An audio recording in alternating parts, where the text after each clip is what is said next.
नमस्कार साथियों। इस वीडियो में हम धारा 144 के बारे में जानेंगे कि धारा 144 किन क्षेत्रों में लगाई जाती है, इसको कौन लगा सकता है और क्यों इसको लगाते हैं।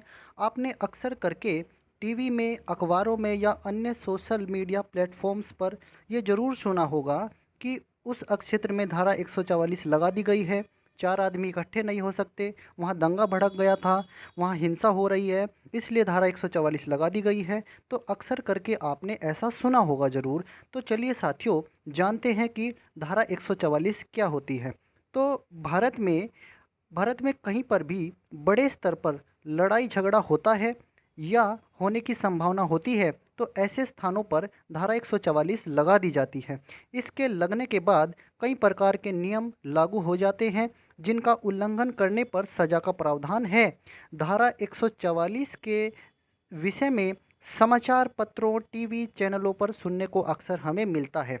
तो धारा 144 का क्या मतलब है, ये हम समझते हैं। तो भारत सरकार ने कानून व्यवस्था को बनाए रखने के लिए धारा 144 का निर्माण किया है। इसके लागू होने पर शांति व्यवस्था कायम रखी जा सकती है। इस धारा को लागू करने के लिए जिला मजिस्ट्रेट, ये शब्द आपको ज़रूर पकड़ना है, जिला मजिस्ट्रेट या जिला अधिकारी एक अधिसूचना जारी करते हैं। इस अधिसूचना में स्थान की जानकारी दी जाती है। इसके बाद उस स्थान पर 4 या 4 से अधिक व्यक्ति एक साथ एकत्रित नहीं हो सकते। इसके साथ ही जिस स्थान पर धारा 144 लगाई जाती है, वहाँ पर किसी भी प्रकार का हथियार नहीं ले जाया जा सकता। भारतीय संविधान के अनुच्छेद 19 वन ख में सभी नागरिकों को शांतिपूर्वक एकत्रित होने और सार्वजनिक सभा या जुलूस निकालने का अधिकार प्रदान किया गया है। लेकिन यह सभी कार्य भारत की संप्रभुता और अखंडता के विरुद्ध होने पर राज्य द्वारा इन पर उचित प्रतिबंध लगाया जा सकता है। यानी कि अगर कोई आप ऐसा काम करते हैं जिससे देश की एकता और अखंडता को, संप्रभुता को खतरा होता है, तो आप पर युक्तियुक्त प्रतिबंध राज्य द्वारा लगाए जा सकते हैं। आपको अभिव्यक्ति की आज़ादी दी गई है, अपने विचार साझा करने की आज़ादी दी गई है। आप प्रचार कर सकते हैं, कुछ भी कर सकते हैं, आपको इसकी आज़ादी है। लेकिन ऐसा आप नहीं कर सकते कि हमारे राष्ट्र की एकता और अखंडता को इससे खतरा हो। तो आपकी बोलने की आज़ादी पर भी प्रतिबंध लगाए जा सकते हैं।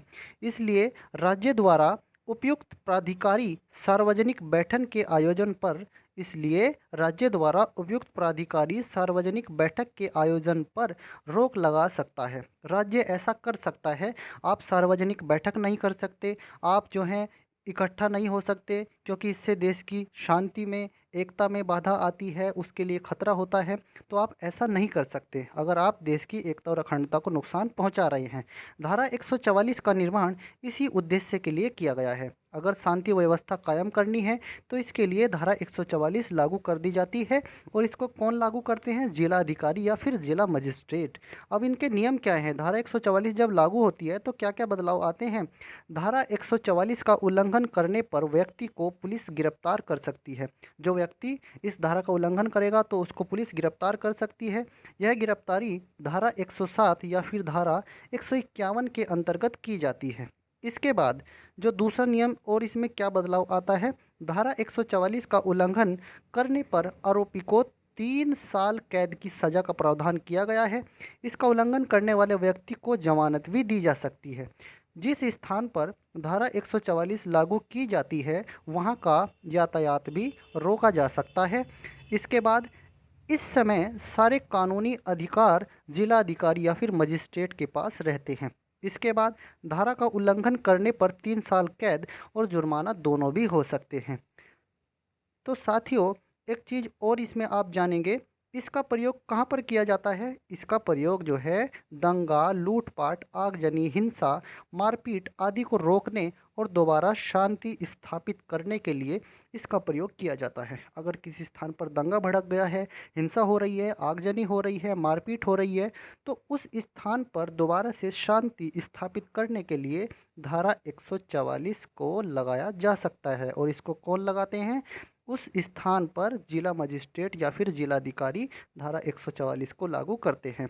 तो आपको धारा 144 के बारे में जानकारी प्राप्त हुई है, आपको वीडियो अच्छा लगा है तो वीडियो को लाइक कीजिए, शेयर कीजिए और चैनल को सब्सक्राइब कीजिए। धन्यवाद साथियों।